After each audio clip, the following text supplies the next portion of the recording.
some of the buildings that we don't need anymore and some of the ones that we really do need. And I think the kind of next bit for me of the voluntary sector conversation is people have talked about a hub for years. Now our hub's got advantages and disadvantages because everyone's individual identity is important. And is there a way to do that where the kind of overheads and people hang on to their brands and their own organisations, but we kind of come together potentially sharing space? And I think now that we have some certainty about funding, that could be a good chance now to kind of really put that forward. And I couldn't agree with you more about the kind of direction of travel for kind of broader representation in the council politically, and also I think in terms of kind of officers and kind of people who work for us. And we've done a lot of work to make sure that actually things like the graduate scheme, where we had some criticism in the past of people saying, well, actually, where are all the black people? Because they're not here. Well, what is going on there and what is that about? And making sure that we address that at all levels of the organisation, because that's where you do have to make sure that the council genuinely reflects the community that it's serving. And we should certainly try and employ the good people that we got in the borough like Hazel. Wow. I'd have Hazel for leader, you know, so that would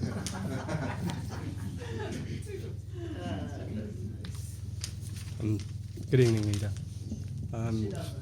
First foremost, I've written to many of your colleagues. Very few of you do reply. You have, I'm happy to say. And I've written about myself. I've written about things I've learned from the community, from various different parents. And I have a 5-year-old autistic son and waiting for an assessment myself. That's an area which we haven't even touched on today, because embedded in that are a lot of children who are here for one reason or another, with parents dealing with various immigration situations that have no recourse to any kind of funding. Now, they're probably the most vulnerable children, and once again, maybe some of the work you're doing in regards to the sanctuary, they fall under that statistics. I'm curious about if we know any numbers as to what that is, and therefore what type of resources is required for them, and therefore what is in place, and if there is inadequate resources, how we can come together as a community to primarily look at those specific children, because they're extremely vulnerable.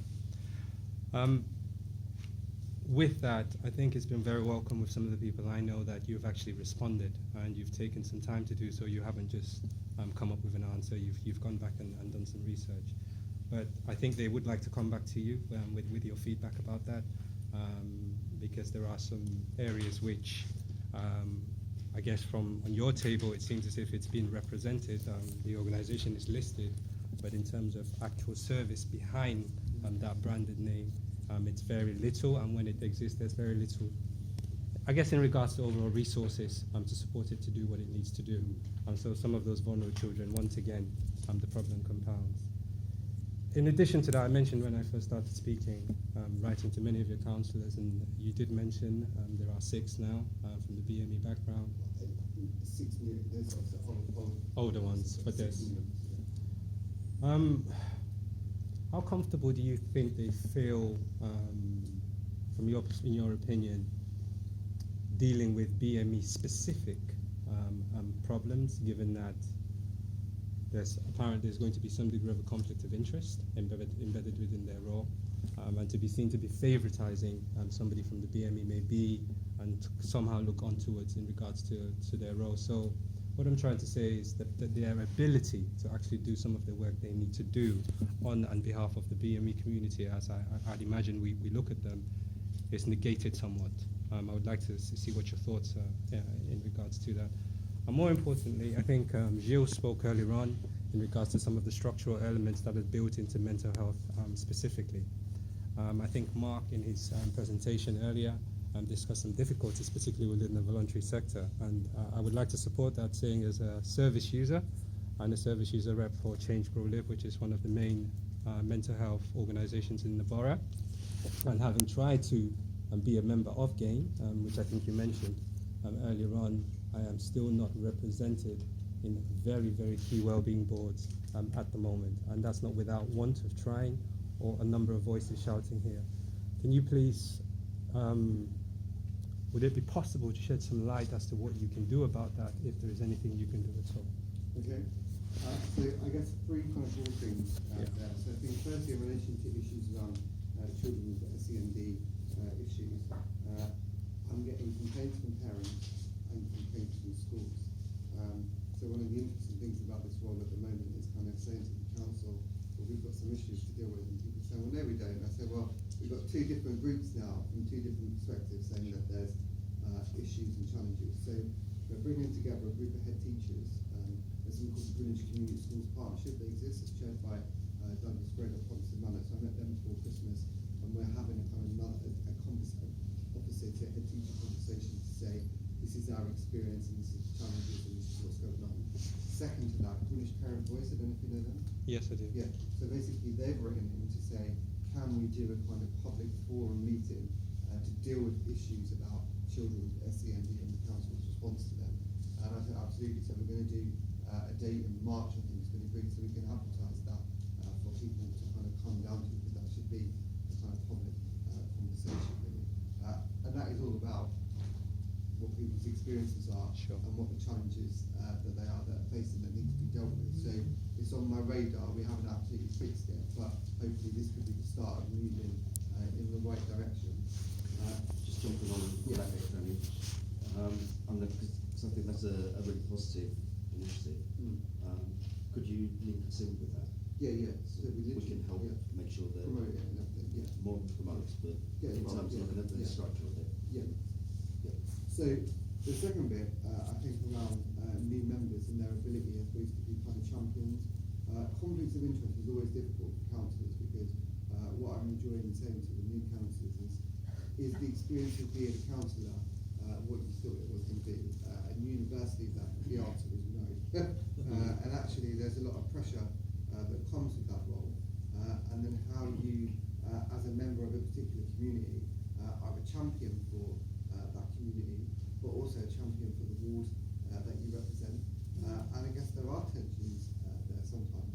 And it's not an easy life choice to make, particularly not when actually, we're in a kind of series of, we're about to do the budget. We've had some massive budget pressures this year, so millions of pounds overspent in some areas. When you're getting into very difficult decisions and having to defend things that no one ever got into politics to do. And I think all I would say is I think that we've got a great representation of people from across different communities, and they're on the start of the journey, and we need to be as helpful as we can to them, but also make sure that all of you are holding all of us to account, because in the end we all represent different elements of the community, but we're all kind of Greenwich in the end. And that's a unifying factor. I think just as on the point of mental health, I spent Friday afternoon up at Oxley's actually, and out with a team of district nurses in the afternoon, and they've got a new chief exec there called Matthew Traynor, and I think she'll be great to get him to do kind of facilitate conversation with some people about real life experience and what the challenges are.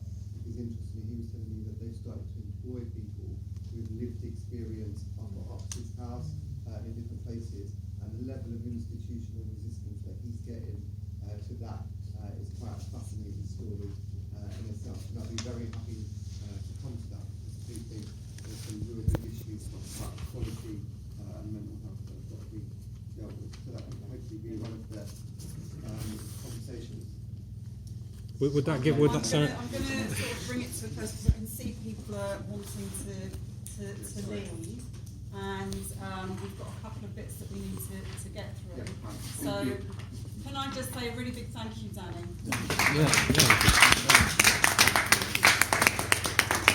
Okay, so very quickly, I said that every time. In terms of the accounts, Peter, just so that we can. I'll keep it very quick. The accounts, you've got a summary on pages 18, 19 and 20 of the pack you've got now. I won't go through anything in great detail. Safe to say that income was about £8,000 overall, £12,000 overall, up on last year, due to additional work that we were doing and getting paid for, primarily. And our expenditure, which we control very tightly, increased by almost exactly the same amount. So we try to make sure that we're spending our money wisely within the scope of the funding that we have.